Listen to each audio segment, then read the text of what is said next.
승리하는 삶이란 제목으로 우리 하나님의 말씀을 증거하겠습니다. 다윗은 하나님에게로부터 어마어마한 약속의 말씀을 받았습니다. 영원한 나라, 영원한 다윗의 나라, 끊어지지 않는 다윗의 나라를 주시겠노라고 우리 하나님께서 약속하셨고, 우리는 지난 주일에 다윗이 그 받은 약속의 말씀을 붙들면서 지금까지 행하신 하나님의 놀라운 은혜를 찬양하고, 또 앞으로 행하실 하나님의 약속의 말씀을 붙들고 감사함으로, 감격함으로 말씀대로 이루어지기를 원하는 다윗의 기도를 우리가 살펴봤습니다. 8장 전체는 다윗에게 하나님의 약속의 말씀이 성취되어져 나가는데, 이제 다윗의 나라가 점점 확장되어져 갑니다. 그리고 다윗은 결론적으로 싸움을 보면 동서남북으로 이렇게 나라가 확장되면서 싸울 때마다 승리하는 다윗의 모습이 그려져 있는데요. 결론적으로 우리 8장 14절 하반절, 다윗이 어디로 가든지 여호와께서 이기게 하셨더라. 왜 이기게 했는가? 하나님은 다윗을 통해서 이미 오래전 아브라함에게 약속하셨던 그 땅을 주시기 위해서 다윗이 어디로 가든지 승리하게 하셨다라고 하는 것이고요. 그것은 더 중요한 것은 여호와께서 이기게 하셨다라고 하는 것입니다. 그러니까 다윗은 지금 주님과 우리 하나님과 하나님의 마음과 이렇게 딱 합해져 있었다라고 하는 것이고, 늘 하나님의 임재 가운데 하나님의 뜻대로 주님께서 기뻐하시는 승리하는 삶을 살게 되었다라고 하는 것입니다. 그래서 오늘 설교 제목이 이제 승리하는 삶인데요. 이 승리하는 삶이 무엇인가? 그것을 저희가 좀 정리할 필요가 있어요. 내가 예수 그리스도를 믿게 되면 우리에게 나타나는 일은 이제 사망 권세로부터 우리는 종로로 타는 인생이 아니고 자유하게 되었습니다. 그래서 예수님을 만나면 일단 우리는 승리하는 삶으로 초대가 되었다라고 하는 것입니다. 그리고 주님께서는 이 승리하는 삶이 어떤 모습으로 나타나는지를 보면 하나님 나라가 계속해서 이렇게 세워져 가는 것으로 성경은 말씀하고 있습니다. 다윗이 어디로 가든지 여호와께서 이기게 하시는 것처럼 우리는 다윗을 통해서 예표되는 하나님의 나라의 참된 주인이신 주님의 뜻대로 살게 되면 우리는 그분 안에서 승리하는 삶을 누리게 된다라고 하는 것이죠. 그래서 승리하는 삶의 비결은 주님과 이런 깊은 인격적인 만남, 그리고 늘 주님과 함께 동행하는 것, 그리고 주님의 말씀으로 충만한 것, 그리고 그리스도의 영으로 인도하심을 받는 것, 그런 삶을 살게 되면 우리는 이미 주신 그 승리의 모든 자원들이 우리의 현실적인 삶의 모습 가운데 나타나게 되고, 결과적으로 주님께서 시작하신 그 하나님의 나라가 우리를 통해서 점점 확장되어져 가는 방향으로 진행된다라고 하는 것이고, 그 궁극적 승리, 그러니까 승리도 예수님을 통해서 이미 받은 승리, 그리고 오늘 그리스도를 믿음으로 우리에게 계속해서 경험되어지는 승리, 그리고 궁극적으로 주님의 나라가 완성될 때 우리가 함께 누리게 될 그 영광의 승리가 있다라고 하는 것입니다.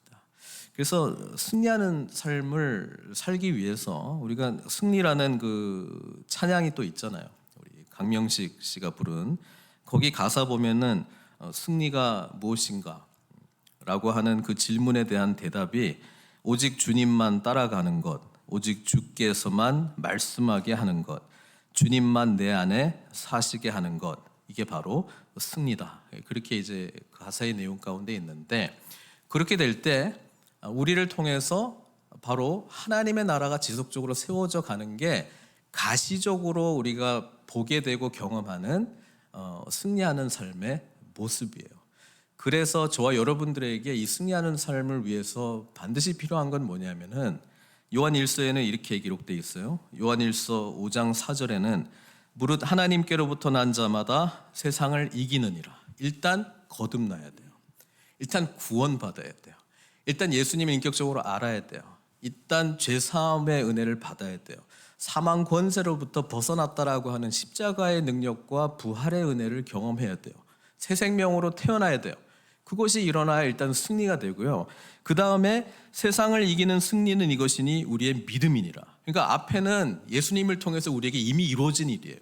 그러니까 그걸 믿고 오늘 그 주님께서 여전히 말씀으로 성령님의 인도하심으로 하늘 속한 모든 자원들을 우리에게 주심으로 공동체 속에서 하나님 나라가 계속해서 확장되어져 나가는 그 믿음이 우리에게 필요하다라고 하는 것입니다. 그러니까 예수님 안에서 우리가 새로운 피조물이 되었습니다. 영생을 얻었습니다. 하나님의 자녀가 되었습니다. 옛사람은 죽고 새 사람이 되었습니다. 그리스도의 옷으로 입었습니다. 성령님께서 내주하십니다.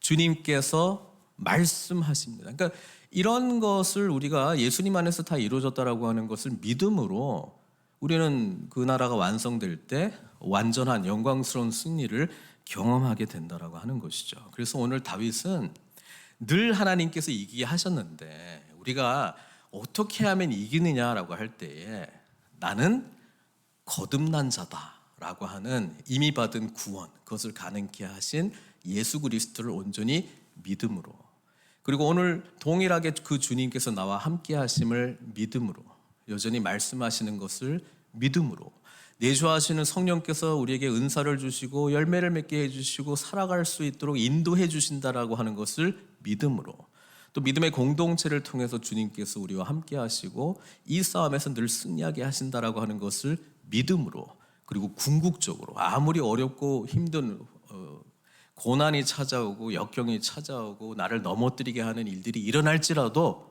주님께서 반드시 회복시켜 주시고 반드시 그 나라가 완성될 것이다 라고 하는 약속의 말씀 붙들고 우리는 나아가는 것이죠. 이게 바로 승리하는 삶이라고 하는 거예요.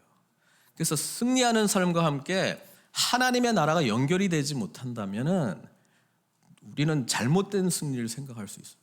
경쟁 업체와 이렇게 하다가 승리해야지. 부부싸움 하다가 승리해야지. 뭐 이런 거 아니잖아요. 내 자녀한테 내가 이겨야지. 뭐 이런 거 아니잖아요. 아멘, 할렐루야 이런 거 아니잖아요. 그러니까 승리는 예수 안에서의 삶입니다. 예수님 안에서 복음의 풍성함을 누리게 되면 우리는 이미 승리하도록 재창조되었는데 그 승리가 우리 가운데 풍성해진다라고 하는 것이죠.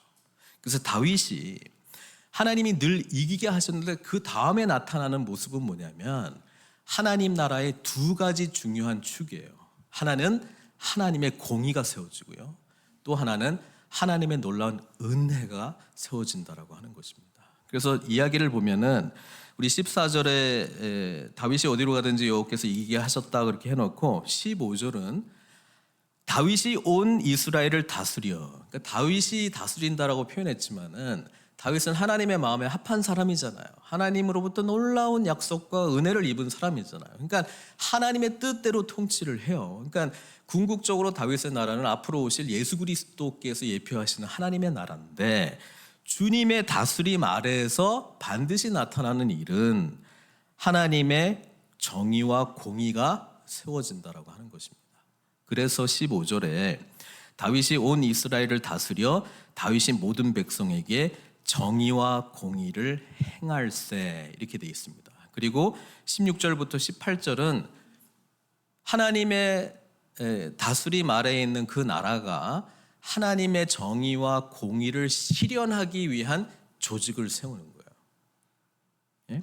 다윗의 왕국이 든든해지는데 세상 나라들도 조직이 필요하거든요. 그래서 요압을 군사령관으로 세우고 또 여호사밧은 사관, 리코더로 세우고 사독과 아비아달은 제사장으로 세우고 스라야는 서기관이 되고 또 브나야는 굉장히 독특한 인물인데요. 그렛 사람과 블렛 사람을 관할하고, 그러니까 이 그렛 사람과 블렛 사람은 이스라엘 백성들이 아니거든요. 그러니까 이 브나야는 그 외인 부대를 또 관할을 했어요. 다윗이 정복해 나가면서 그 다윗의 친위대를 조직을 하게 되는데 이스라엘 백성 왜냐하면 들어오면은 유다 지파로 계속 세우면 또 파벌 생기고 뭐 하여튼 복잡하잖아요. 그러니까 희한하게도 여기 보면은 외인 부대로 구성되어 있는 부대가 있습니다. 그걸 이제 조직을 하고 그 다음에 마지막은 다윗의 아들들은 뭐가 됐다고요? 대신들이 되었다. Chief Officials가 되었다. 뭐 그렇게 우리가 번역을 할 수 있는데 이 조직은 하나님의 공의가 어떻게 펼쳐질 수 있을까를 세우기 위한 조직이에요.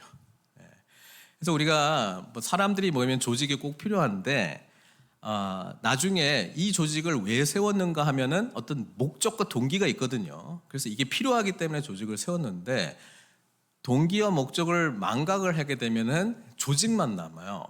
그러면 조직만 남고 목적과 방향이나 이런 게 뭐 사라지면은 조직을 세우기 위한 조직이 될 뿐이에요. 이럴 때 조직은 무너지기 시작합니다. 그러니까 이거 왜 세웠지? 이런 조직들을 왜 우리가 두었지?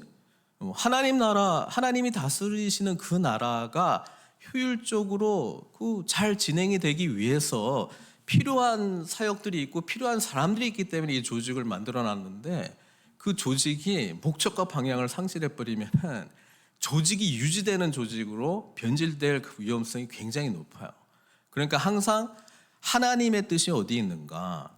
우리로 하여금 하나님 나라가 확정되기 위해서 이 조직이 도움이 되고 있는가, 기여를 하고 있는가. 원래는 그렇게 하도록 했는데 어떻게 하다 보면은 목적과 방향을 상실하고 조직을 위한 조직이 존재하잖아요. 그러면 걸림돌이 되는 거예요. 예수님 당시에 조직이 있었잖아요. 사두개인들도 있었고 바리새인들도 있었고 많은 사람들이 있었어요. 왕들도 있었고요. 다 하나님 나라의 걸림돌이었습니다. 왜요? 주님을 알지 못했기 때문에. 주님께서 세우시고자 하는 그 나라가 어떤 나라인지를 모르기 때문에 그렇게 됐다라고 하는 것입니다. 그 다음에 내용이 뭡니까? 제가 그 다윗의 아들들 이야기를 하려고 그러는데 제가 가지고 있는 영어 성경은 다윗의 아들들은 대신이 되었다라고 할 때 그 대신에 해당되는 단어가 뭐냐면 제사장입니다. David's sons were priests. 그렇게 번역을 해놨어요. 그래서 이게 왜 그런가 하고 이제 원어를 찾아보면은 코헨으로 돼 있거든요. 코헨은 제사장으로만 번역이 돼요. 그래서 다윗의 아들들이 어떻게 제사장이 되지? 왜냐하면 제사장은 레위 지파만 할 수 있잖아요. 그래서 이제 학자들이 이거는 그 제사장을 의미하지는 않고 뭔가 그냥 좀 보편적이고 좀 확장적인 의미로 쓰였을 것이다. 그래서 내용을 보면은 다윗의 아들들이 어떻게 제사장이 되냐. 그래서 그냥 이렇게 관리들, 어떤 신하들이 되었다. 뭐 그렇게 해석을 하는 게 좋겠다. 뭐 그렇게 해가지고 이제 우리 한글 성경은 이제 대신들로 번역을 했는데 그 단어는 바로 앞에 나왔던 제사장 있잖아요. 그 단어하고 똑같은 어원을 가지고 있는 코헨을 쓰고 있거든요. 그 제사장이에요. 우리는 이게 이때 당시에 기록이 될 때는 좀 이해가 안 됐겠지만은 나중에 예수님이 오시고 저와 여러분들 우리는 뭐 이스라엘하고도 상관이 없고 더더욱이나 레위 지파도 아닌데 우리를 뭐로 삼아 주시겠다는 거예요? 왕 같은 제사장. 그러니까 예수님이 오시고 나서야 좀 약간 풀리는. 그리고 다윗이 에봇 입고 막 언약궤 가지고 올 때 막 춤추고 제사장처럼 이렇게 했던 내용이 왜 기록이 됐는가? 왕 같은 제사장으로 왕이시고 제사장으로 오실 예수 그리스도를 의미하기도 하지만은 우리 또한 예수님 안에서 왕 같은 제사장의 사명을 감당하는 자들로 주님께서 불러주셨다는 거예요.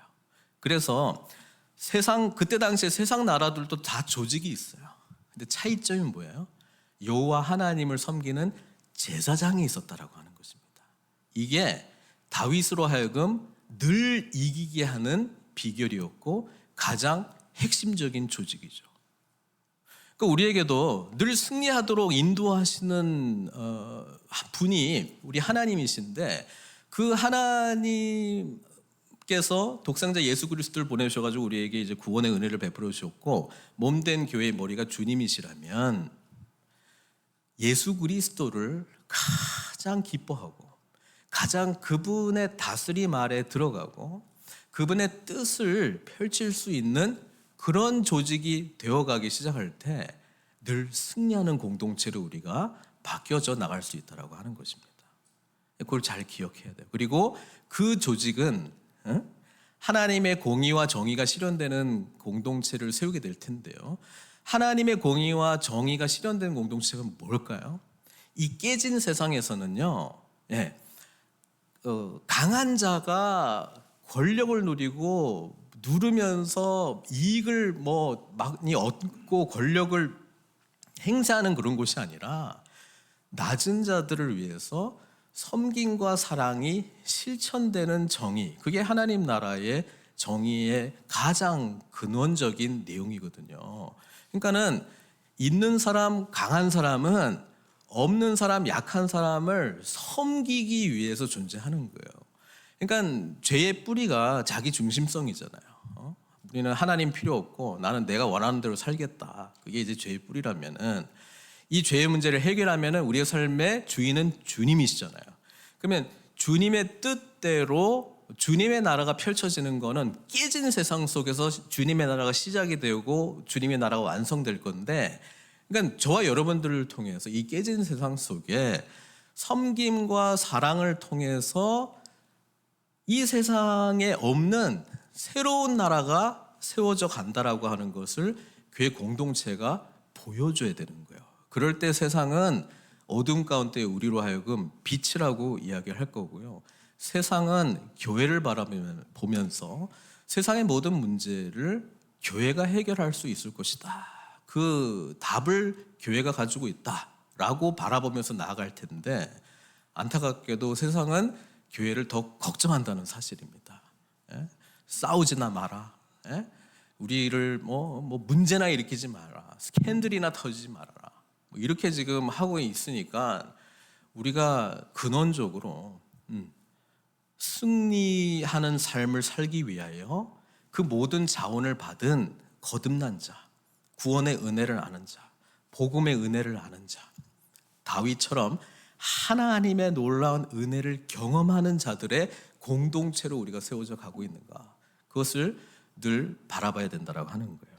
그래서 이 부분을 이야기를 하면서 진짜 승리하는 삶의 내용이 9장이에요. 9장은 은혜 받은 자가 은혜를 나누는 삶이에요.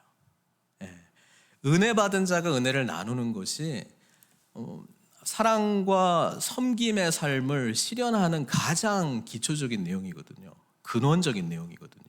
그래서 지금 다윗이 전쟁에서 막 이기고 승리했다라고 하는 것도 있지만 연약한 자, 약한 자, 소외된 자에게 다윗이 어떻게 하느냐, 거기에서도 승리하는데 받은 은혜를 나누는 것으로 지금 9장의 모습이 그려져 있다는 거예요.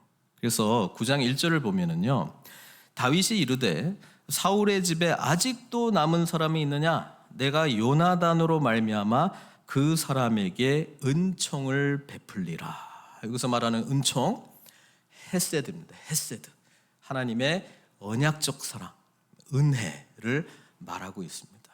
은혜를 베풀겠다고 이야기해요. 다윗이요, 지금 오늘 보면은 이제 이제 은총을 베풀라, 이거 3번 나옵니다. 처음에는 자신의 신하들한테 말했겠죠. 내가 사울의 집에 남은 사람이 없느냐? 내가 요나단에게 그 약속했던 것 때문에 내가 그 사람에게 은총을 베풀리라. 그래가지고 수소문했더니 사울의 종 시바라는 사람이 있어요. 발음이 좀 거시기 해가지고 제가 원어 비슷한 말을 지바가 있어요. 이 지바를 찾아가는데 이 지바에게도 똑같은 이야기를 해요. 사울의 집에 아직도 남은 사람이 없느냐? 내가 그 사람에게 하나님의 은총, 헤세드를 베풀고자 하노라. 그래서 이 지바를 통해서 무비보셋, 요나단의 아들을 찾았거든요. 다리 저는 자. 요나단이 딱 왔을 때도 똑같은 이야기해요. 7절, 내가 반드시 내 아버지 요나단으로 말미암아 내게 은총을 베풀리라. 그러니까 다윗이 작정했어요. 은혜 베풀려고 작정을 했다고요. 수소문해가지고 찾아놨어요. 그리고 이렇게 하겠다. 그 대상자인 무비보셋 앞에 하겠다. 그리고 하는 이야기예요. 저는 이 내용을 보면서 여러분, 하나님께서 저 여러분들에게 이 은혜 주시려고 찾고 작정하고 결단하고 저 여러분들이 이 자리에 있는 걸 알고 계시죠? 그냥 있는 게 아니에요. 하나님이요 찾으셨어요. 하나님이요 작정하셨어요. 결단하셨어요. 그래서 하늘 영광 다 버리고 우리처럼 되셔가지고 우리의 고통을 다 경험하시고 우리의 연약함 속에서 하나님의 은혜를 베풀고자 죄인 된 우리의 죄를 친히 담당하시고 우리가 죽어야 될 죽음 주님이 담당하시고 주님의 생명을 저와 여러분들에게 주신, 그래서 부활 생명 누리면서 살아갈 수 있도록, 그리고 하늘에 앉힌 자로 살아갈 수 있도록 했던 이 모든 이야기 압축적으로 보면은 다윗이 무비보셋에게 행하는 일 그대로예요. 그렇잖아요. 그래서요 사울의 그 종 지바를 찾아가 가지고 요나단의 아들 하나가 있다. 그런데 다리 저는 자네이다. 이 정보를 알아내요. 근데 나중에 보면은 뒤에 보면은 사울에게 아들들이 몇 명 더 있었다라고 하는 기록이 나와요. 근데 이 지바가 다윗이 지금 요나단에게 은총을 베풀겠다라고 이야기했기 때문에 요나단 가족 중에는 무비보셋만 있다라고 하는 것을 알고 있었어요. 그런데 한 가지 던집니다. 그는 다리를 접니다. 그 이야기를 굳이 왜 했냐면은 옛날 왕들 최근에도 그렇겠죠. 이렇게 왕이 바뀌어 버리면은 그 전 왕과 관련된 가족들은 어떻게 해야 돼요? 다 죽여버려야 돼요. 씨를 그냥 다 죽여버려야 돼요. 왜냐하면은 나중에 반역 세력을 규합할 가능성이 매우 높거든요. 그러니까 지금 지바가 말하는 거예요. 요나단의 아들이 있는데 다리를 접니다. 그러니까 위협이 안 된다라고 하는 투로 사실 말했을 거예요. 근데 다윗이 무비보셋을 찾아갑니다. 그리고 무비보셋이 다윗 앞에 오게 되는데요. 여기에 보니까 마길의 집에 있었다라고 되어 있습니다. 이 마길이라고 하는 사람 나중에 한 번 또 나오긴 하는데요. 이 사울이 죽고 요나단도 죽고 막 이 왕가가 막 몰락하는 이 시기에 마길은 그래도 은혜를 베푼 거잖아요. 무비보셋. 그러니까 마길의 집에 얹혀 살고 있었어요. 무비보셋에 대한 기록이 무비보셋에 대해서 조금 더 알아야 되니까 그 앞에 4장 4절에 한 번 더 기록이 되어 있습니다. 제일 먼저 무비보셋이 이렇게 등장을 하는데 그거 한번 제가 읽어보겠습니다. 4장 4절. 사울의 아들 요나단에게 다리 저는 아들 하나가 있었으니 이름은 무비보셋이라. 전에 사울과 요나단이 죽은 소식이 이스르엘에서 올 때에 그의 나이가 몇 살? 5살입니다.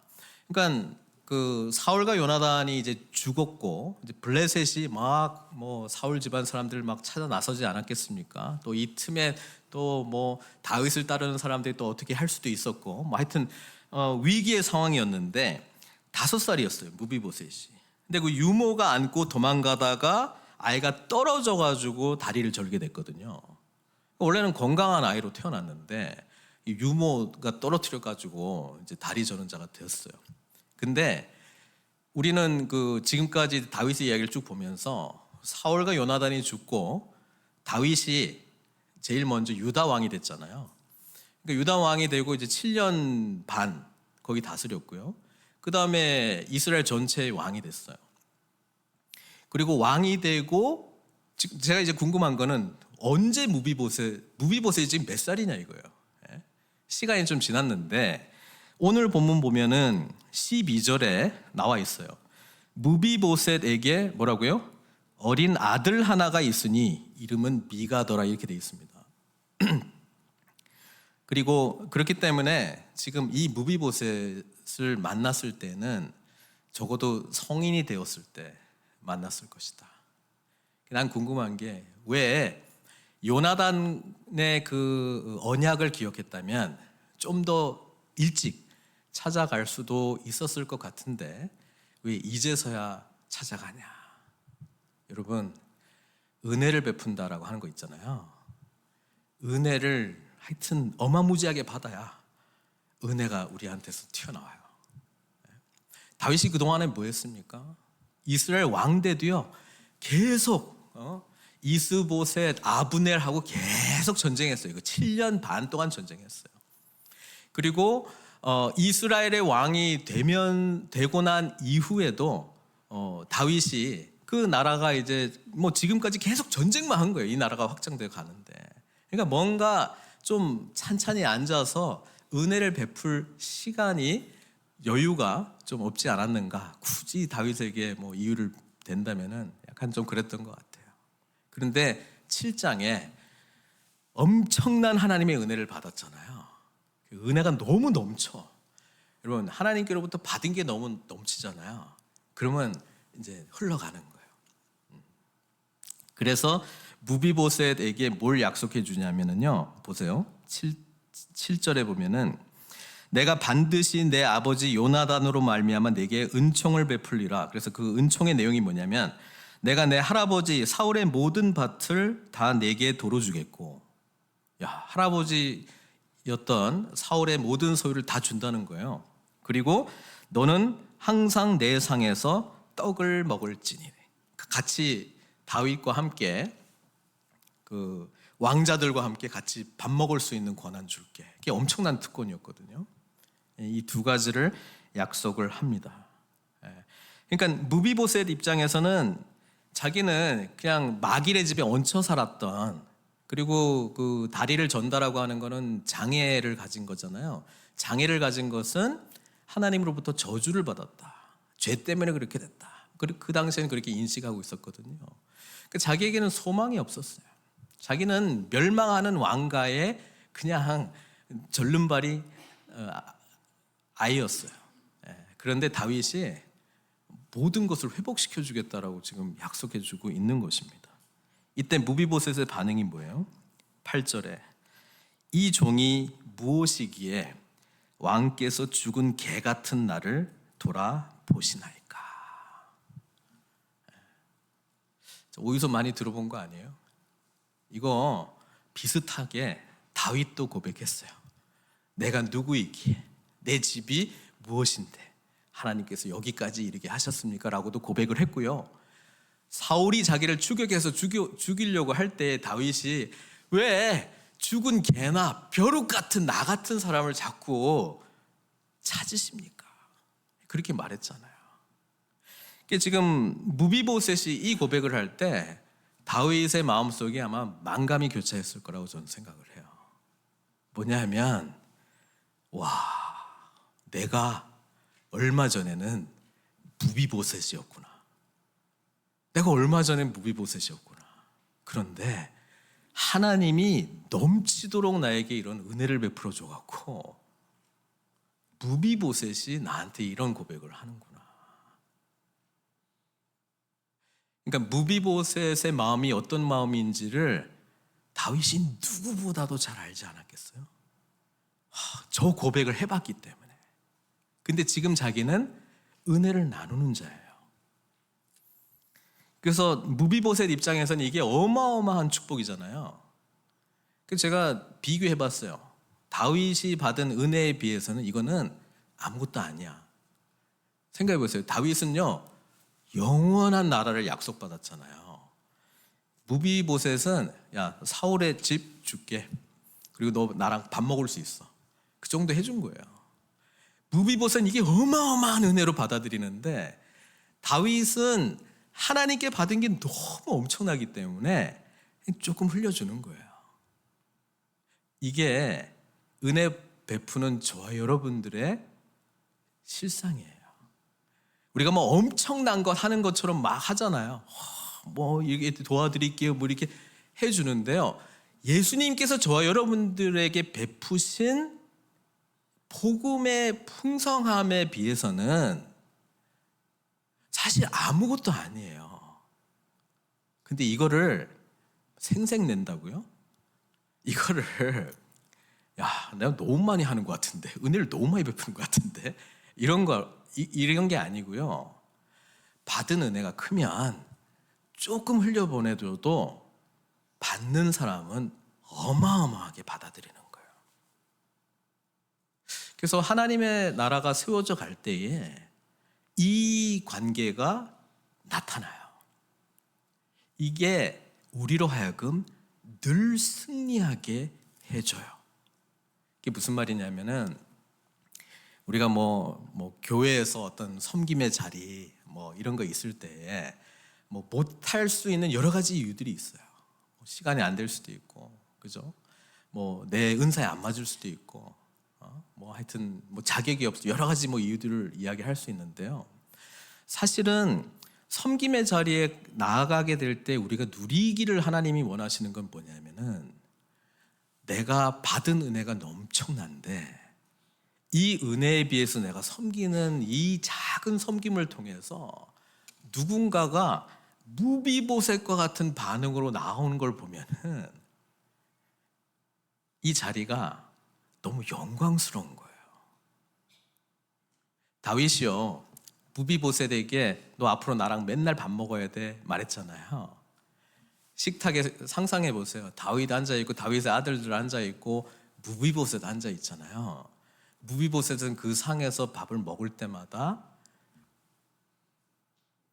감격하지 않겠습니까? 그럼 다윗은 떵떵거리면서 앉아 있을까요?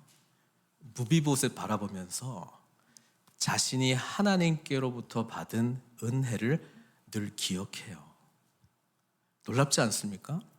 섬김의 자리에 가면은 난 뭔지 희생 많이 하고 너무 힘들고 이럴 것 같은데 거기가 섬기는 사람이 더 감격으로 받아들여요. 왜냐하면 섬김의 대상들을 바라볼 때 무비보셋의 모습을 보면서 나에게 베푸신 하나님의 은혜가 너무나도 선명하게 각인되기 때문에 그렇습니다. 그래서 섬기는 자리에서 우리가 쓰임받는다라고 하는 것처럼 영광스러운 게 없어요. 근데 은혜를 못 받고 여기 가잖아요. 그럼 투덜투덜이야. 그럴 수밖에 없어요. 왜 나만 이거 하는 거야? 그럴 수밖에 없어요. 하나님의 일은요, 은혜 받은 사람이 하는 거예요.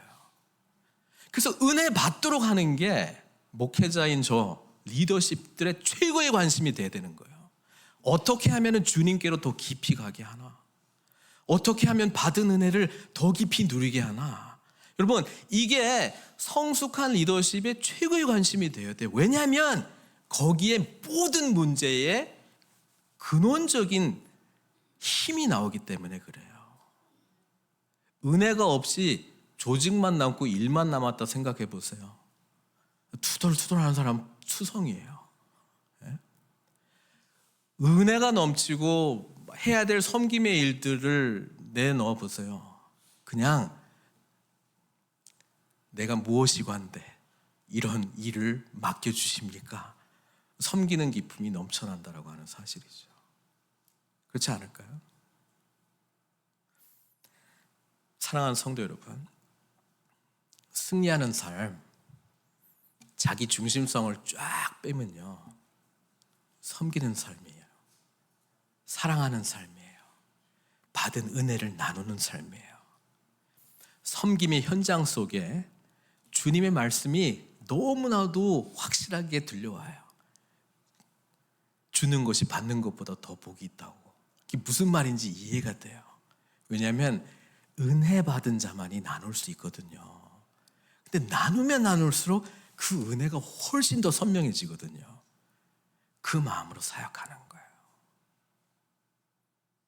그리고 그런 삶을 확인하고 다시 결단하고 점검하는 자리가 무비보셋과 다윗이 한 자리에 앉아있는 식탁의 교제권이에요.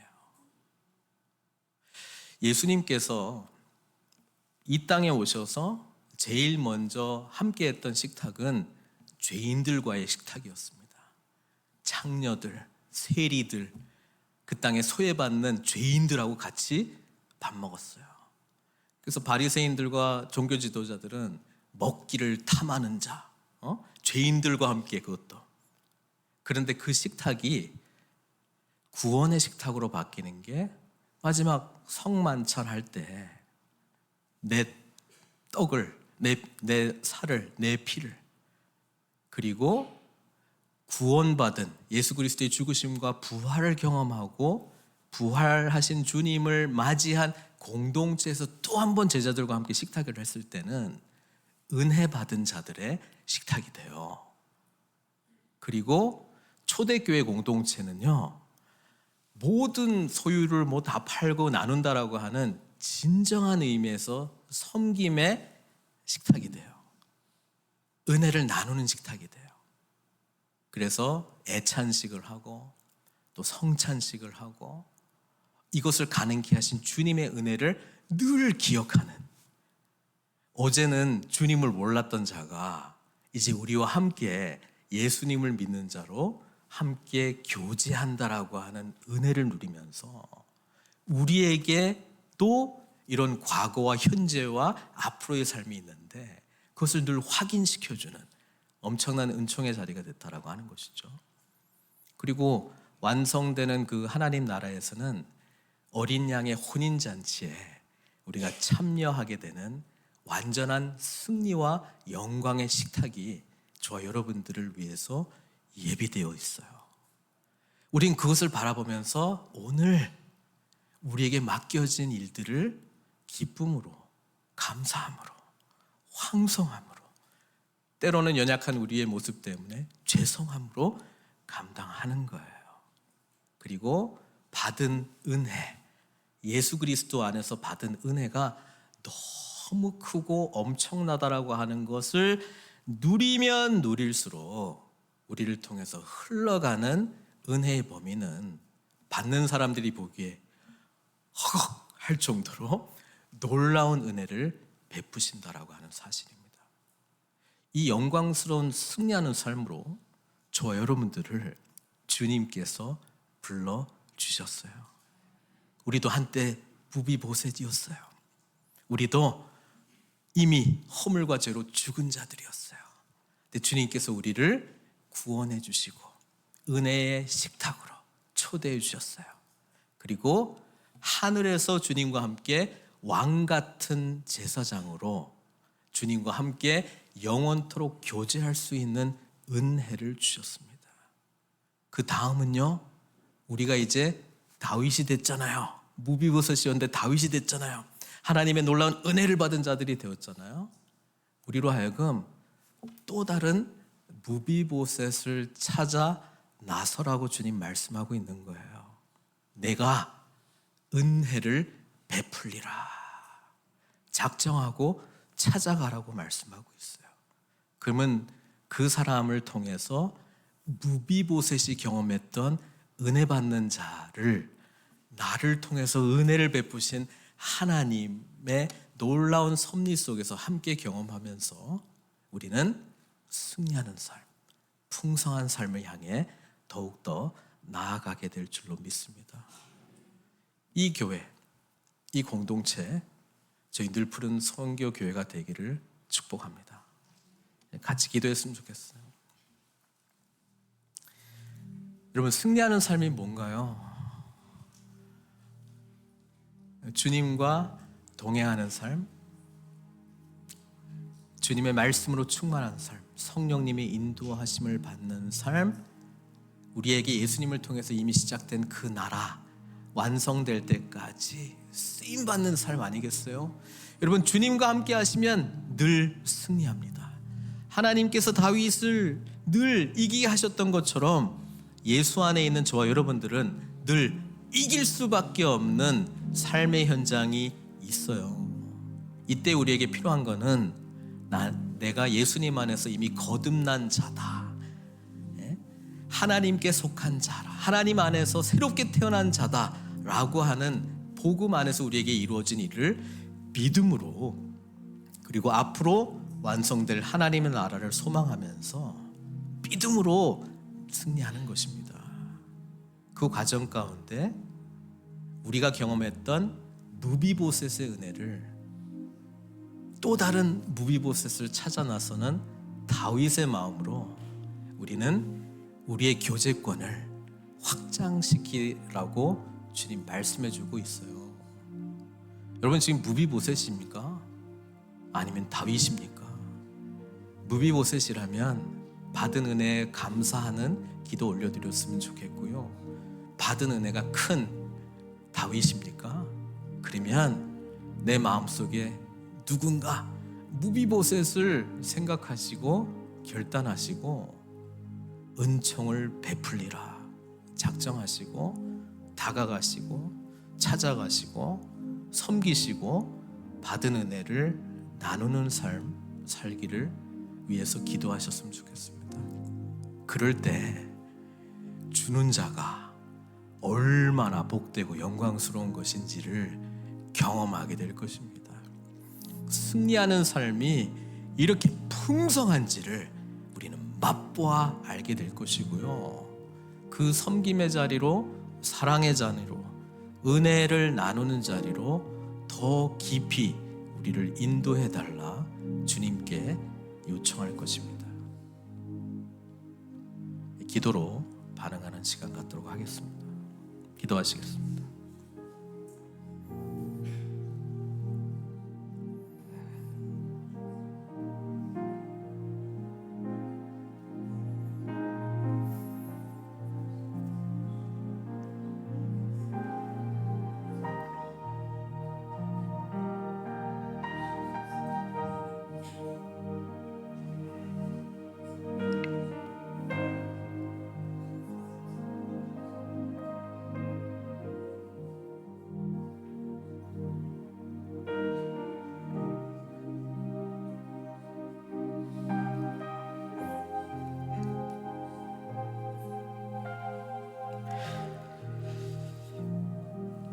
하나님, 우리가 무엇이고 한데 이런 놀라운 은혜를 베풀어 주시는지요? 우리도 무비보셋과 같이 망한 가문의 사람이었습니다. 절름발이었습니다. 하나님 앞에 저주받은 자였습니다.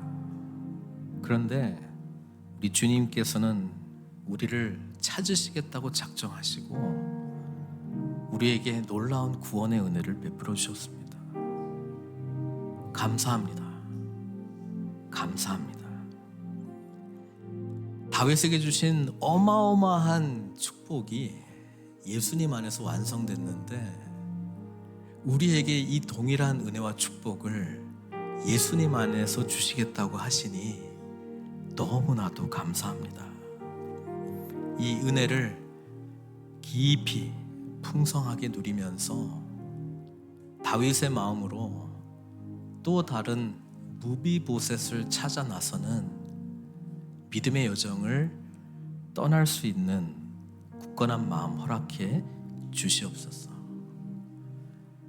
구원받은 것도 감사한데 주님께서 자녀 삼아주시고 하늘에 앉히신 우리 주님과 함께 왕노릇하는 그런 인생으로 초대해 주셨는데 우리 또한 또 다른 누구를 그 은혜의 식탁, 왕의 식탁 앞으로 인도하는 그 일에 쓰임 받을 수 있도록 축복해 주셔서 예수님 안에서 이미 받은 승리, 복음의 풍성함 안에서 더욱 누리고 경험하게 해주시고 완성되는 그 하나님의 나라 소망하면서 영광스러운 승리의 면류관을 쓰고 주님을 찬양하는 저희들 다 될 수 있도록 축복해 주십시오.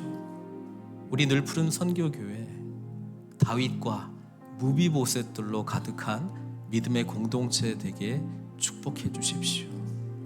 그것을 바라보면서 주님의 은혜와 긍휼하심을 구합니다. 받아 주시옵소서. 예수님의 귀하신 이름으로 기도드리옵나이다.